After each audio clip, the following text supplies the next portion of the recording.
بسم اللہ الرحمن الرحیم اللہم اعنا علی ذکرک و شکرک و حسن عبادتک ربی یسر ولا تعسر تمم بالخیر۔ السلام علیکم ورحمۃ اللہ وبرکاتہ۔ اللہ والوں، عملی پروگرام رمضان کے حوالے سے اس رمضان المبارک سے یہ عہد کریں، اس پر عمل شروع کر دیں کہ روزانہ کم سے کم 3 آیات یا جتنا زیادہ ممکن ہو ضرور ترجمے سے پڑھیں گے۔ تعلیمی اداروں میں قرآن مجید یا ترجمہ پڑھانے کا انتظام کیا جائے، اس کا امتحان بھی رکھا جائے۔ سرکاری غیر سرکاری اداروں میں بھی قرآن مجید کے کچھ حصے با ترجمہ پڑھنا لازمی قرار دیا جائے۔ ممکن ہو تو اس کے لیے مالی ترغیب بھی دی جائے۔ سرکاری ملازمتوں کے لیے مقابلے کے سارے امتحانات میں بھی قرآن مجید کے ترجمے کا امتحان لازمی کر دیا جائے۔ ٹیلی ویژن، اخبارات اپنے وقت اور صفحات کا ایک حصہ قرآن مجید کے ترجمے کی تعلیم کے لیے مخصوص کر دیں۔ ہر محلوں میں، گھروں میں، گاؤں میں، شہروں میں، مساجد میں، پبلک اداروں میں قرآن مجید کے ترجمے کی تعلیم کے انتظامات تیز تر کیے جائیں۔ اساتذہ، دیگر تعلیم یافتہ لوگوں کو قرآن مجید با ترجمہ پڑھانے کی تربیت دی جائے۔ اساتذہ اور سرکاری اور غیر سرکاری ملازم فارغ اوقات میں کلاسیں لیں۔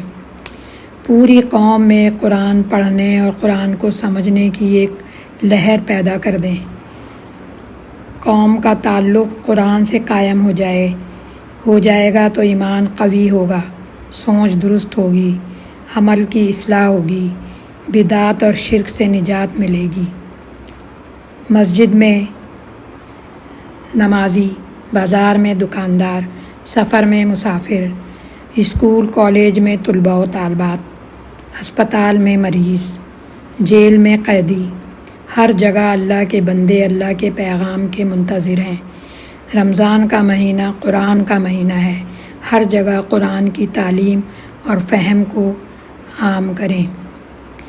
بات پہنچانا سنت رسول صلی اللہ علیہ وسلم ہے۔ آپ صلی اللہ علیہ وسلم نے بھی یہ بات پہنچائی، اس لیے آج ہم مسلمان ہیں۔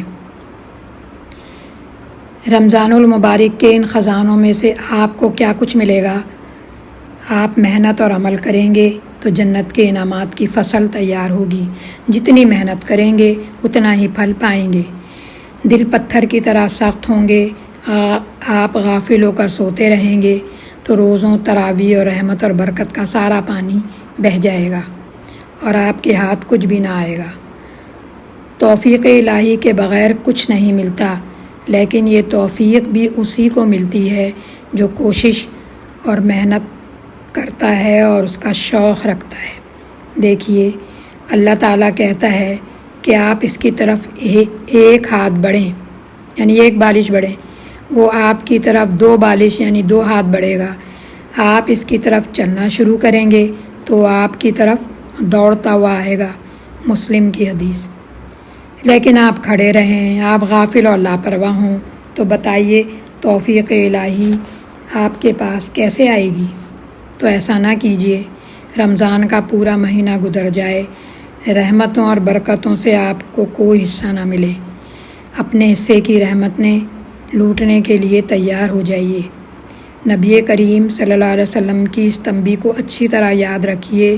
کتنے روزے دار ہیں جن کو اپنے روزوں سے بھوک پیاس کے سوا کچھ نہیں ملتا، اور کتنے راتوں کو نماز پڑھنے والے ہیں جن کو اپنی نمازوں سے رات کے جاگنے کے سوا کچھ حاصل نہیں ہوتا۔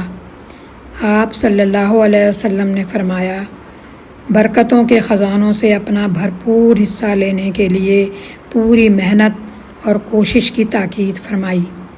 جنت کے دروازے کھول دیے جاتے ہیں اور رحمتوں کی بارش ہوتی ہے۔ نیکی کے راستوں پر چلنے کی سہولت اور توفیق عام ہوتی ہے۔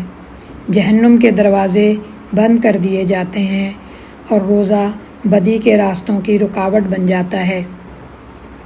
شیطانوں کو زنجیروں سے جکڑ دیا جاتا ہے اور برائی پھیلانے کے مواقع کم سے کم ہو جاتے ہیں۔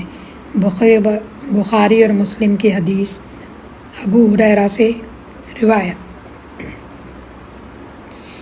اس سے پورا فائدہ اٹھانے کے لیے جس تیاری کی ضرورت ہے اس پر پوری توجہ دیں۔ اللہ تعالیٰ کا ارشاد ہے سورہ بقرہ کی آیت نمبر 185 میں، شہر رمضان الذی انزل فیہ القرآن ھدی للناس وبینات من الھدی والفرقان فمن شہد منکم الشہر فلیصمہ۔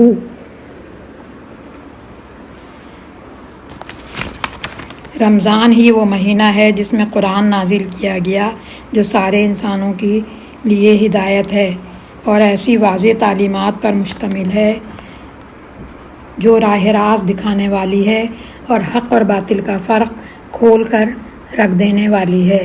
لہٰذا جو شخص اس مہینے کو پائے لازم ہے کہ وہ اس میں روزے رکھے۔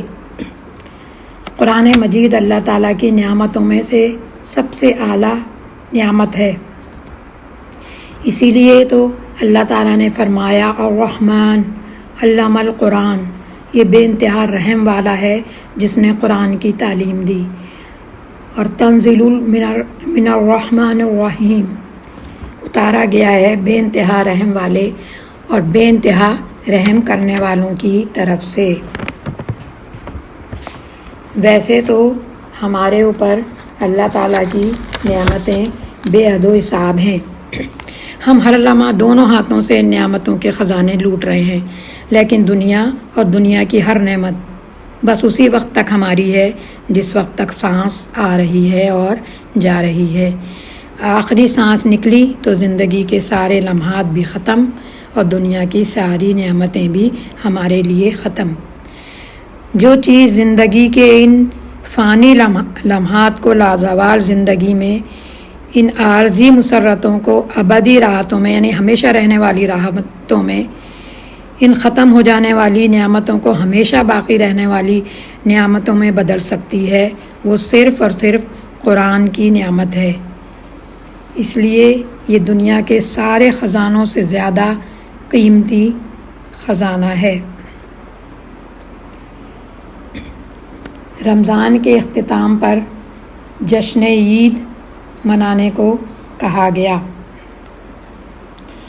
اس کے لیے سورہ یونس کی آیت نمبر 58 میں بھی آتا ہے، یا ایھا الناس قد جاءتکم موعظۃ من ربکم وشفاء لما فی الصدور وہدی ورحمۃ للمؤمنین قل بفضل اللہ وبرحمتہ فبذلک فلیفرحوا هو خیر مما یجمعون۔